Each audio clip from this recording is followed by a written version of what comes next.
আসসালামু আলাইকুম। সবাই কেমন আছেন? আশা করি ভালো আছেন। আলহামদুলিল্লাহ আমিও ভালো আছি। ফাতেমা কুকিং ব্লগস থেকে আমি ফাতেমা চলে আসলাম প্রতিদিনকার মতন আরও একটা রেসিপি নিয়ে। তো এখানে হয়তো দেখে বুঝতে পারতেছেন অনেকগুলি আম নিয়েছি, যেহেতু এখন আমের মৌসুম চলতেছে। তো কাঁচা আমের আমসত্ত্বটা আপনাদের সাথে আমি শেয়ার করেছি আমি কীভাবে করি। এখন আজকে আপনাদের সাথে মিষ্টি আমসত্ত্ব যেভাবে করি সেটা আজকে আপনাদের সাথে শেয়ার করব।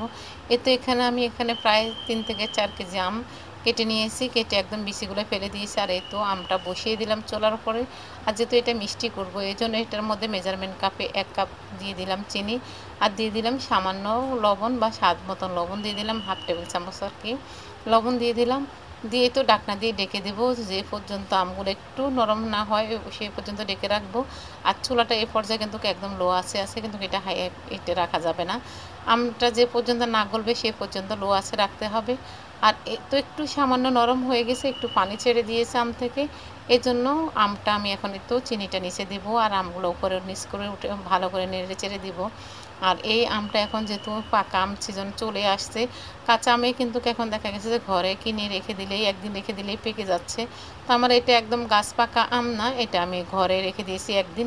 সেই আম দিয়ে আজকে আমসত্ত্ব বানায় আপনাদের সাথে শেয়ার করতেছি, দেখে হয়তো বুঝতেই পারতেছেন আমার আমগুলো কীরকম পেকে গিয়েছে। এটা কিন্তু গাছ পাকা আম না, কাঁচা আমে কিন্তু পেকে গিয়েছে, সেই আমটা দিয়ে আমসত্ত্ব করব। আর এই আমের আমসত্ত্ব কিন্তু অনেক মজা হয়। এভাবে ঘরে কিনে রেখে দিয়ে 2 দিন দেখা গেছে যে যদি আপনি রেখে দেন তাহলে ওই আমসত্ত্ব দিয়ে আম দিয়ে আমসত্ত্ব দিলে আমসত্ত্বটা অনেক মজা হয়। আর আমার বাচ্চাদের তো খুবই পছন্দ এইভাবে আমসত্ত্ব করলে। মিষ্টি আমসত্ত্ব যেহেতু করবো, ম্যাঙ্গোবার বলেন আমসত্ত্ব করে বলেন যেটাই বলি না কেন, খুবই মজা এইভাবে আমসত্ত্ব করলে। দেখে হয়তো বুঝতেছেন আমি ভালো করে নেড়ে চেড়ে দিচ্ছি। তার আমার এত ভালো লাগে এই আমসত্ত্বটা, খুব টক না, মিষ্টি হালকা একটু টক।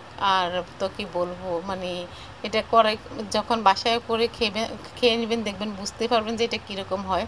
আর এই তো দেখেন আমি ফাঁকে দিয়ে ডাকনা দিয়ে ডেকে রেখে দিয়েছি। একবার ডাকনা দিয়ে ডেকে এভাবে তো গলিয়ে নিলাম। আর আমি আপনাদের সাথে বারবার দেখানোর এই করি না, কারণ ভিডিওটা অনেক বড় হয়ে যাবে। এই জন্য দেখে হয়তো বুঝতেছেন কীরকম গলে গিয়েছে আর কালারটা মাশাআল্লাহ কীরকম আসছে দেখে হয়তো বুঝতে পারতেছেন। একদম পাকা আমের কালার চলে আসছে, যেহেতু আমটা পাকাই ছিল একদম গাঢ় একটা কালার হয়ে গেছে। এই কালারটা কিন্তু যখন আমি রোদে দিয়ে শুকাবো তখন কিন্তু এটা খয়েরি কালার হবে, এটা কিন্তু কালো হবে না। আর যখন কাঁচা আম দিয়ে করবেন তখন কিন্তু একটু কালো কালো হয়ে যায়। ওইটা একটা টেকনিক থাকে, সেই টেকনিকটা কিন্তু ফলো করতে হবে। আর এখানে যখন এই আমটা ভালো দেখে হয়তো বুঝতেছে কীরকম ফুটে উঠলো, সাবধানে এটা করতে হবে। যাই হোক আমটা যখন ঠান্ডা হয়ে গেছে, তো আমি এখন একটা ট্রেতে আমি সামান্য একটু সরিষার তেল লাগিয়ে নিচ্ছি, কারণ এখানে তেল না দিলে দেখা গেছে উঠাতে একটু কষ্ট হয়ে যায় বা ছিঁড়ে যায়, নষ্ট হয়ে যায়। আর যখন তেলটা দেবেন কিন্তু অনেক সুন্দরভাবে উঠে আসবে। আমি এটা একটা ফ্রিজে ট্রেতে দিচ্ছি, আর আপনারা চাইলে যে কোনো একটা ট্রেতে দিতে পারেন।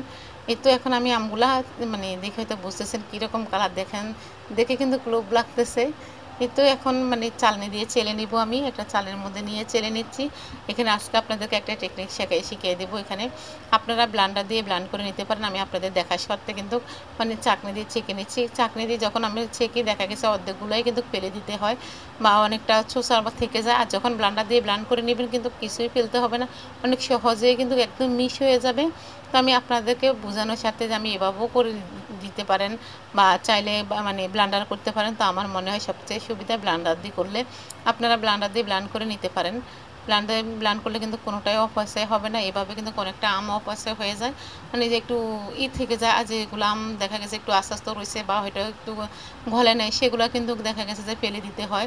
তো ওইভাবে ব্লান্ডার করলে কিন্তু ফেলতে হবে না, আপনার সবটাই কিন্তু খুব সুন্দর মতন একদম ক্রিমের মতন হয়ে যাবে। যে আপনারা ওইভাবে আমসত্ত্বটা খুব সুন্দর হয়, আমি আপনাদের সাথে শেয়ার করবো ইনশাল্লাহ।